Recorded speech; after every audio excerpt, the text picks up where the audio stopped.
الحق ده محمد. ايه يا احمد في ايه؟ شفت محمد رمضان نمبر 1 عمل ايه؟ عمل ايه؟ ده ما بقاش نمبر، ده بقى عنبر.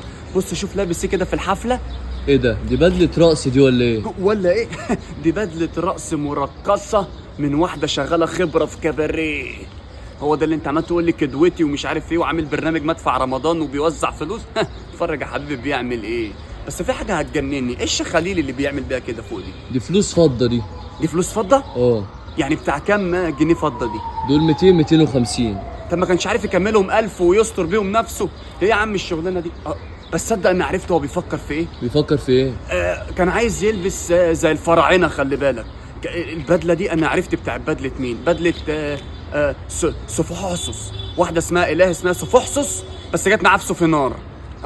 انا عارف. انا بقول لك ايه، الدنيا خربان. شفت عمال يعمل شك يا نهار ابيض. انصحك ما تتفرجش على الحفله.